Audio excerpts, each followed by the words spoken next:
Hello बच्चों, कैसे हैं आप लोग। आशा करता हूं कि आप लोग स्वस्थ होंगे। तो बच्चों आइए हमारे यूट्यूब चैनल आदर्श कोचिंग हब में बहुत बहुत स्वागत है। ज्यादा बात न करते हुए बच्चों हम लोग अपने टॉपिक की ओर चलते हैं। और आपको हम बता दें, जो आपका पहला लेसन था रासायनिक अपक्रिया एवं रासायनिक समीकरण, हमने उसका एक एक बेसिक चीज सीखा। सारे टॉपिक के हेडिंग के बारे में सीखा, उसमें क्या क्या होते हैं उसके बारे में सीखा, कितनी अपक्रियाएं होती हैं उसके बारे में सीखा।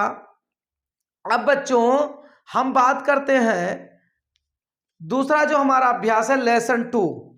लेसन 1 हमने एनसीईआरटी का टोटल न्यूमेरिकल और टोटल जो रिएक्शन थे, संतुलित समीकरण थे और जो क्वेश्चन थे उसको मैंने करवा दिया, जो बोर्ड के दृष्टि से बहुत इंपॉर्टेंट है।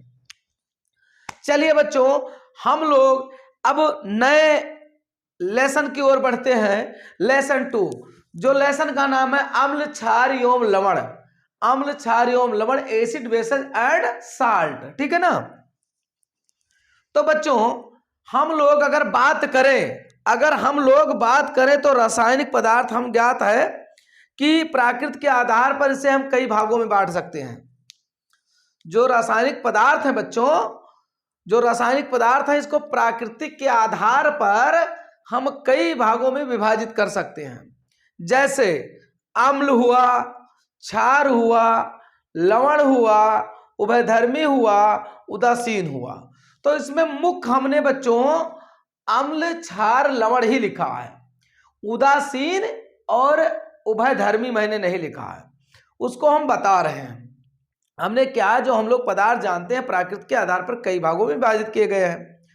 तो उसमें मुख्य रूप से अगर देखा जाए तो क्या है बच्चों, अम्ल है जिसे एसिड बोलते हैं, दूसरा क्षार है, तीसरा लवण है, ठीक। लेकिन इसके अलावा दो और हैं, उभयधर्मी और उदासीन, उदासीनी जिसको बोलते हैं। तो बच्चों हम लोग उदासीन किसे कहते हैं? उदासीन का मतलब बच्चों ये हुआ, ना वो अम्ल के तरह व्यवहार करे ना ही क्षार के तरह व्यवहार करे। ऐसा पदार्थ जो चखने में ना तो खट्टा ही लगे और ना ही क्षार ही लगे या नमकीन ही ना लगे, तो उसे हम क्या कहते हैं? उदासीनी कहते हैं। क्या कहते हैं बच्चों? उदासीनी। अब जैसे कोई वस्तु है, हमने चखा उसको, तो ना मुझको खट्टा दिख रहा, ना उसका स्वाद खट्टा लग रहा है और ना वो नमकीन की तरह लग रहा है, ना क्षार की तरह लग रहा है। मतलब वो किसी तरह व्यवहार नहीं कर रहा है, ना अम्ल के तरह स्वाद दे रहा है, ना क्षार के तरह स्वाद दे रहा है, ना लवण के तरह स्वाद दे रहा है। तो ऐसे पदार्थ को हम लोग उदासीनी कहते हैं। क्या कहते हैं? उदासीनी कहते हैं बच्चों। उसके बाद होता है उभयधर्मी। क्या होता है बच्चों? उभयधर्मी। तो उभयधर्मी बच्चों की अगर बात किया जाए तो उभयधर्मी क्या है? उभयधर्मी के मतलब वह पदार्थ जो क्षार के तरह भी व्यवहार करे और किसके तरह व्यवहार करे? अम्ल के तरह व्यवहार करे। अम्ल के भी तब भांत व्यवहार करे और क्षार की तरह भी व्यवहार करे, तो उसे हम उभयधर्मी कहते हैं। बच्चों फिर से एक बार, जैसे उदासीन हमने क्या कहा कि अम्ल क्षार एवं लवण पढ़ रहे हैं, लेकिन इसके अलावा एक उदासीन है और एक उभयधर्मी है। तो उदासीन क्या होते हैं? उदासीन पदार्थ क्या होते हैं? वह पदार्थ जिसको चखने में ना ही अम्ल के तरह स्वाद उसका मिले और ना ही क्षार के तरह, तो वो क्या हो गया? उदासीन हो गया। उसके बाद है उभयधर्मी। तो जैसे किसी पदार्थ को अगर चखा जाए, चखने के बाद वो क्या करे? अम्ल के भांत भी व्यवहार करे और क्षार के भांत भी व्यवहार करे, तो उसे क्या कहते हैं? उभयधर्मी कहते हैं। जैसे मेथेन हो गया, है ना, टॉलुइन हो गया, बेंजीन हो गया, है ना बच्चों। यही सब हमारे बेंजीन हो गया, मेथेन हो गया, टॉलुइन हो गया, ये उभयधर्मी होते हैं, है ना। ठीक है बच्चों। तो अब बात अगर किया जाए, एक मिनट बच्चों फोन आ रहा है। चलिए बच्चों, थोड़ा फोन आ गया था बीच में घर का। तो बच्चों हमने क्या कहा कि आज हम दूसरा लेसन पढ़ रहे हैं, अम्ल क्षार एवं लवण, एसिड बेसिस एंड साल्ट। तो उनके मुख्य अम्ल क्षार लवण। अब बच्चों हमने इससे पहले क्या बताया एक उदासीन होता है। क्या होता है? उदासीन और उभयधर्मी। तो उदासीन क्या है? जैसे कोई पदार्थ है ना, उसको कोई वस्तु उसको चखने से ना वो खट्टा ही लगे और ना ही छार ही लगे, है ना, किसी प्रकार का स्वाद ना मिले, तो उसे हम उदासीन कहते हैं। दूसरी बात, उभयधर्मी क्या है? जिसे किसी वस्तु को अगर चखा जाए तो वो खट्टा भी लगे, छार भी लगे, दोनों प्रकार का व्यवहार करे, तो उसे हम क्या कहते हैं बच्चों? उभयधर्मी कहते हैं। जैसे बेंजीन हुआ, मेथेन हुआ, टॉलुइन हुआ। ठीक, अब ज्यादा समय ना लेते हुए बच्चों हम लोग अपने टॉपिक की ओर चलते हैं। चलिए देखिए, जैसे यहां पर है अम्ल, क्षार, लवण, तो अम्ल के कितने भौतिक गुण भी होंगे और रासायनिक गुण होते हैं। इसी प्रकार क्षार में भी बच्चों भौतिक गुण और रासायनिक गुण होते हैं। इसी प्रकार लवण में भी भौतिक गुण और रासायनिक गुण होते हैं। अब हम एक एक की बात करेंगे। आज हम सिर्फ जानेंगे अम्ल के बारे में, अम्ल के बारे में सीखेंगे। अम्ल क्या है बच्चा? ऐसा पदार्थ जिसका स्वाद खट्टा हो उसे अम्ल कहते हैं, या ऐसा पदार्थ जिसको चखने से उसका स्वाद क्या लगे? खट्टा लगे, उसे हम क्या कहेंगे? अम्ल कहेंगे। पहली बात कि जैसे कोई वस्तु हमने खाया तो बड़ा खट्टा लगता है, जैसे आम का कच्चा आम हो गया, उसके बाद में मौसम्मी देख के कभी कभी खट्टा लगता है।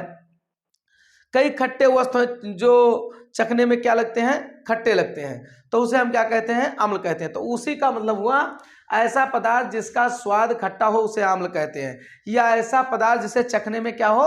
खट्टा लगे, उसे अम्ल कहते हैं। जैसे नींबू हुआ, आंवला हुआ, सिरका हुआ और कच्चा आम हुआ, है ना, आंवला, और कई हैं बच्चों, कई प्रकार के हैं जो खट्टे लगते हैं।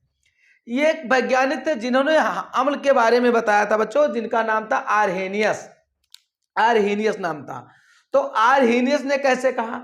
ये तो अपने लैंग्वेज में हो गया कि ऐसे पदार्थ जिसे चखने से या खाने से या जिसका स्वाद खट्टा हो उसे हम अम्ल कहते हैं। आप अपने लैंग्वेज में बना सकते हैं कि ऐसे पदार्थ जिसे चखने से उसका स्वाद खट्टा लगे उसे अम्ल कहते हैं, या ऐसा पदार्थ जिसका स्वाद खट्टा हो उसे अम्ल कहते हैं। जैसे सिरका, आंवला, नींबू, है ना, मौसम्मी, कई बहुत पदार्थ होते हैं जो चखने में खट्टा लगते हैं। तो एक वैज्ञानिक थे बच्चों जिनका नाम था आरहेनियस। आरहेनियस के नियमानुसार ऐसा पदार्थ जो जल में घुलकर H+ आयन विस्थापित कर दे उसे क्या कहते हैं? अम्ल कहते हैं। जैसे कोई पदार्थ है बच्चों, अगर मान लीजिए कोई पात्र है, इसमें क्या रखा हुआ है? मान लीजिए पानी रखा हुआ है ना, रखा हुआ है, इसमें जल है, क्या है बच्चों? H2 है, H2 है। अब पता चला कि ये H+ में विघटित हो गया। किसमें विघटित हो गया बच्चों? पानी में डालने के बाद क्या लिखा? आरहेनियस के नियमानुसार ऐसा पदार्थ जो जल में घुलकर H+ आयन को विस्थापित कर दे उसे क्या कहते हैं? अम्ल कहते हैं। ठीक, अब देखिए, जैसे बच्चों HCl, हाइड्रोक्लोरिक अम्ल, किस में डाला बच्चों? जल में डाला। हाइड्रोक्लोरिक किस में डाला? जल में डाला। तो देखिए Cl अलग हो गया, H+ अलग हो गया, H+ निकल जाएगा, विस्थापित कर देगा, निगलेक्ट कर देगा। अब जैसे यह हाइड्रोनाइट्रिक अम्ल है बच्चों, इसमें क्या हुआ? जल में डाला, NO3 को जल में जैसे डाला तो NO3 अलग हो गया और H+ आयन विस्थापित हो गया। H2SO4 सल्फ्यूरिक अम्ल है, जल में डाल दिया, H+ अलग हो गया और सल्फेट क्या कहते हैं? सल्फेट ऑक्साइड जो होता है ये अलग हो गया। CH3COH, ये सिरका है बच्चों, सिरका को जैसे जल में डाला तो H+ अलग हो गया, CH3 वो माने से ये अलग हो गया। कहने का मतलब है जब भी किसी खट्टे पदार्थ को जल में डालेंगे तो H+ अलग हो जाएगा। ठीक है ना? जैसे अब कई चीज हैं बच्चों जो एग्जाम में पूछ लिए जाते हैं। टार्ट्रिक अम्ल किस में मिलता है? टार्ट्रिक अम्ल किस में मिलता है? इमली में। किस में मिलता है? इमली में। सिट्रिक अम्ल किस में मिलता है? नींबू में, संतरा में, मौसम्मी में। सिट्रिक अम्ल जो होता है बच्चों किस में मिलता है? नींबू में, संतरा में और मौसम्मी में। फिर ऑक्जेलिक अम्ल जो होता है टमाटर में मिलता है। हमने क्या कहा? सिट्रिक अम्ल किस में मिलता है? टार्ट्रिक अम्ल किस में मिलता है? इमली में। टार्ट्रिक अम्ल किस में मिलते हैं? इमली में। सिट्रिक अम्ल किस में मिलते हैं? नींबू में, मौसम्मी में और क्या कहते हैं? संतरा में। फिर दूसरा है बच्चों ऑक्जेलिक अम्ल। ऑक्जेलिक अम्ल किस में मिलते हैं? टमाटर में। यहां पर लैक्टिक अम्ल। लैक्टिक अम्ल किस में मिलते हैं बच्चों? दही में। फार्मिक अम्ल लाल चींटी में।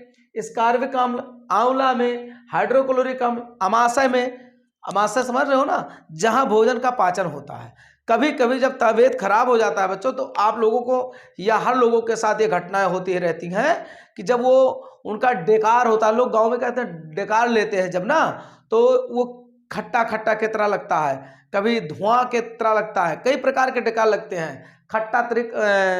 खट्टा अगर देखा जाए तो वो अधिक लगता है। तो HCl में जैसे भोजन पूर्ण रूप से अगर पाचन नहीं हो पाया, या सही टाइम पे भोजन नहीं मिल पाया, या किसी कारणवश पाचन क्रिया में गड़बड़ी हो जाती है, तो जो हमारे अमाशय में HCl होता है, हाइड्रोक्लोरिक अम्ल, वो उसमें जो होता है EH+ ना, वो क्या होने लगते हैं विस्थापित होने लगते हैं ना। इसी के कारण डेकार में खट्टापना दिखाई मतलब महसूस होता है, खट्टापन की तरह। तो लैक्टिक अम्ल किसमें? दही में पाया जाता है। फार्मिक अम्ल लाल चींटी में पाया जाता है। स्कार्बिक अम्ल आंवला में पाया जाता है। हाइड्रोक्लोरिक अम्ल अमाशय में पाए जाते हैं। बेंजोइक अम्ल घास, पत्ती व मूत्र में पाया जाता है। बच्चों अब लिखा है अम्ल के समान गुण।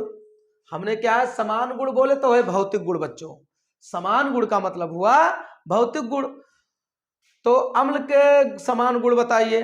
तो ये स्वाद में खट्टे होते हैं, परंतु सभी अम्लों को चखना नहीं चाहिए, क्योंकि ये संचारक होने के कारण त्वचा को जला देती हैं। जैसे खट्टा चीज तो खाना चाहिए बच्चों, लेकिन हर एक खट्टा चीज को नहीं खाना चाहिए, हर एक अम्ल को नहीं चखना चाहिए, क्योंकि हमारे त्वचा को जला देती हैं। जैसे देखिए बैटरी में एसिड होता है, उसका नाम ही एसिड है, वो अम्ल होता है, लेकिन उसको चखोगे तो क्या होगा, हालत डाउन हो जाएगा।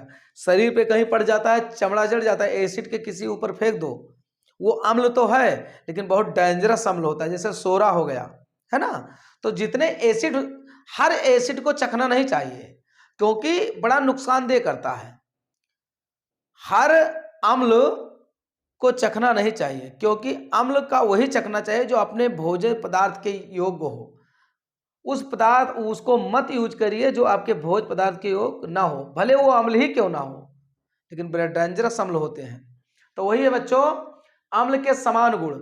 ये स्वाद में खट्टे होते हैं, परंतु सभी अम्ल को चखना नहीं चाहिए, क्योंकि ये संचारक होने के कारण, किसके कारण, संचारक होने के कारण त्वचा को जला देती हैं, बहुत डेंजरस होता है। दूसरा गुण है लगभग सभी अम्ल विलय होते हैं। लगभग 99% जो पानी में छोड़ दो तो विलय हो जाते हैं। कहीं 1% ऐसा होता है कि जो अम्ल होता है वो विलय नहीं होता है, पानी में मिश्रित नहीं हो पाता है। तो वही कहा है कि लगभग सभी अम्ल विलय हो जाते हैं, मतलब पानी में विलय हो जाते हैं, ठीक है ना। अब बात है बच्चों तीसरा गुण, परबल अम्ल परबल क्षार होते हैं, जिसके कारण ये लकड़ी और फिर कहा लकड़ी, त्वचा, कपड़ा और कपड़ा को नष्ट कर देते हैं। जो परबल जो खतरनाक अम्ल होते हैं, ये परबल क्षार की तरह व्यवहार करते हैं।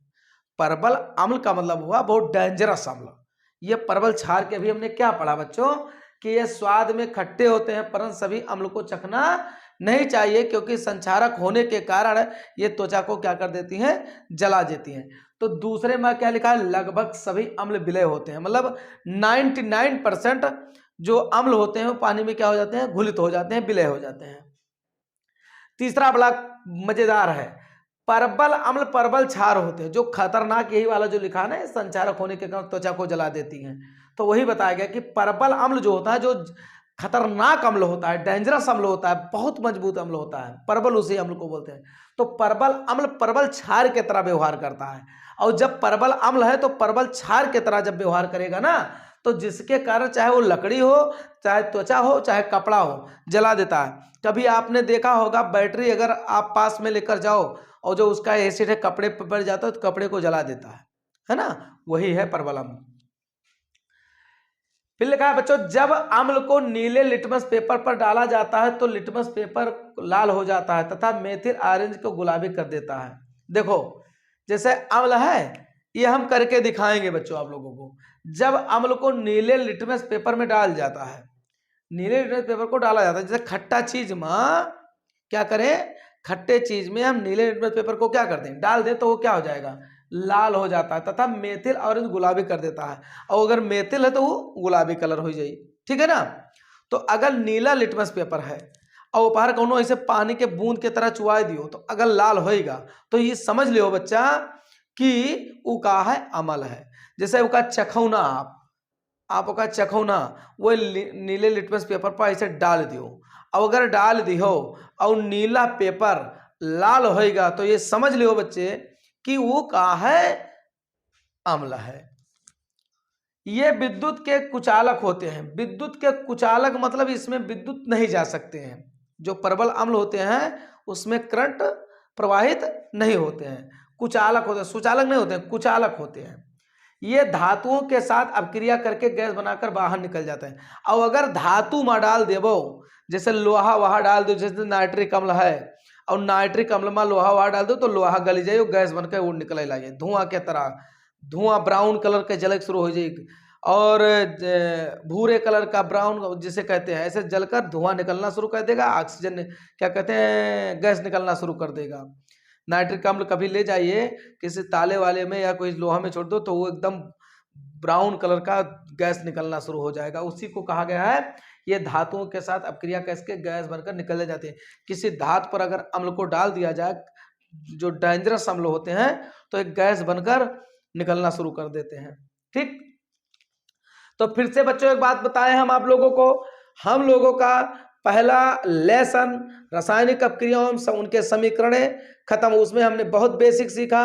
और मैं बता दूं बच्चों, पहला लेसन अगर नहीं देखे हैं तो देख लीजिए, क्योंकि बोर्ड परीक्षा के दृष्टि से पहला लेसन बहुत इंपॉर्टेंट है। उसमें हमने एनसीईआरटी के टोटल क्वेश्चन करवाए हैं, चाहे वो संतुलित समीकरण हो, चाहे रासायनिक अपक्रिया हो या अन्य कोई क्वेश्चन हो, उसमें सब कुछ सीखे हैं। 12-14 लेक्चर में खत्म किया है हमने बच्चों।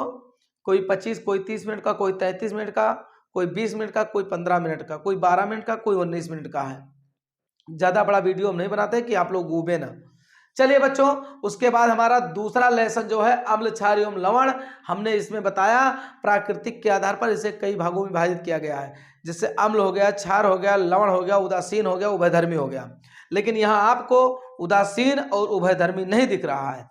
अब उदासीन क्या है वैसे ही समझ लीजिए, जो पदार्थ को चखने से ना वो उसका स्वाद खट्टा ही रहे और ना ही वो क्षार की तरह व्यवहार करे, ना चखने पर वो क्या हो, न अम्ल के बाद व्यवहार करे ना ही क्षार की तरह व्यवहार करे, तो उसे उदासीन कहते हैं। दूसरा बच्चों उभयधर्मी है, तो वह पदार्थ जिसे चखने से अम्ल के तरह और क्षार के तरह दोनों के तरह व्यवहार करें तो उसे हम उभयधर्मी कहते हैं। अब बच्चों हमारा मुख्यतः अम्ल, क्षार और लवण की बात हो रही है। तो अम्ल में भी भौतिक गुण और रासायनिक गुण होते हैं, क्षार में भी भौतिक गुण और रासायनिक गुण होते हैं, लवण में भौतिक गुण और रासायनिक गुण होते हैं। अब बच्चों अम्ल किसे कहते हैं? ऐसा पदार्थ जिसका स्वाद खट्टा हो, ऐसा पदार्थ जिसका स्वाद खट्टा हो उसे अम्ल कहते हैं, या ऐसा पदार्थ जिसे चखने से उसका स्वाद खट्टा लगे उसे अम्ल कहते हैं। और एक वैज्ञानिक थे आर्हेनियस, तो आर्हेनियस के नियमानुसार यदि किसी, क्या लिखा है बच्चों, आर्हेनियस के नियमानुसार ऐसा पदार्थ जो जल में डालने पर H+ क्या कर दे, आयन को विस्थापित कर दे, घुलकर H+ को क्या कर दे, विस्थापित कर दे, उसे अम्ल कहते हैं। आर्हेनियस के नियमानुसार ऐसा पदार्थ जो जल में घुलकर H+ आयन को विस्थापित कर दे उसे अम्ल कहते हैं। आर्हेनियस नामक एक वैज्ञानिक थे बच्चों, उन्होंने अपने लैंग्वेज में कहा था कि यदि किसी पदार्थ को पानी में डाल दिया जाए, अगर उसमें H+ आयन अलग हो जाता है तो ये समझ लीजिएगा वो अम्ल है। जैसे हमने क्या कहा, एक पात्र है और उस पात्र में जल भरा हुआ है, हमने किसी पदार्थ को डाल दिया और जैसे डाला तो अगर H+ आयन विस्थापित हो गया तो समझ लीजिए वो अम्ल है। तो वही कहा आर्हेनियस के नियमानुसार यह ऐसा पदार्थ जो जल में घुलकर H+ आयन विस्थापित कर दे उसे क्या कहते हैं, अम्ल कहते हैं। हमने क्या कहा, आर्हेनियस के नियमानुसार ऐसा पदार्थ जो जल में डालने पर H+ आयन को विस्थापित कर दे उसे क्या कहते हैं, अम्ल कहते हैं। जैसे देखिए बच्चों HCl मतलब हाइड्रोक्लोरिक अम्ल, जैसे हमने HCl को जल में डाला तो H+ क्या हो गया, विस्थापित हो गया और Cl अलग हो गया। जैसे हाइड्रोनाइट्रिक अम्ल को HNO3 को डाला जल में तो ऐसे H+ अलग हो गया। H2SO4 जैसे हमने जल में डाला H2+ अलग हो गया। CH3COH को जैसे जल में डाला H+ अलग हो गया, CH3OH अलग हो गया। CH3O- मतलब एक ऋण आयन एक धन आयन। यहाँ देखिए बच्चों, यह मुख्यतः टार्टरिक अम्ल किसमें पाई जाती हैं, इमली में। सिट्रिक अम्ल किसमें पाई जाती है, नींबू, संतरा या मौसमी में। ऑक्जेलिक अम्ल, टमाटर में लैक्टिक अम्ल, दही में फार्मिक अम्ल, लाल चींटी में स्कार्बिक अम्ल, आंवला में हाइड्रोक्लोरिक अम्ल, अमाशय में बेंजोइक अम्ल, घास पत्ती व मूत्र में अम्ल के रासायनिक गुण, समान गुण बच्चों, या भौतिक गुण कहो समान गुण कहो। ये स्वाद में देखो, पहला है ये स्वाद में खट्टे होते हैं, परंतु सभी अम्लों को चखना नहीं चाहिए क्योंकि संचारक होने के कारण त्वचा को जला देती हैं। दूसरा है लगभग सभी अम्ल विलय में विलय होते हैं। कहने का मतलब 99 अम्ल जो होते हैं 99% ऐसे होते हैं जल में विलय हो जाते हैं, ठीक, घुल जाते हैं।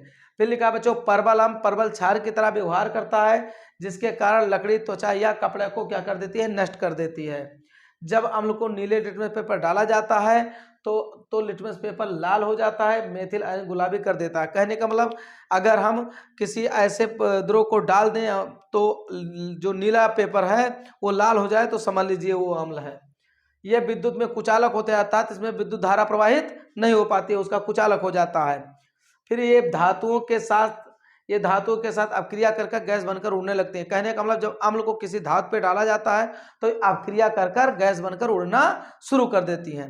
तो बच्चों मैं आशा करता हूं कि आप लोगों को ये समझ में आया होगा और आप मेहनत करते रहिए, प्रयास करते रहिए, क्योंकि जब तक मेहनत आप करते रहेंगे, प्रैक्टिस नियमता रेगुलरिटी बनाए रहेंगे तो आप लोग को जानकारी मिलती रहेगी और आप तेज हो जाएंगे, इसमें कोई शक की बात नहीं है। तो बच्चों आशा है कि आप लोग को समझ में आया है। तो आज बस इतना ही, तब तक के लिए बाय।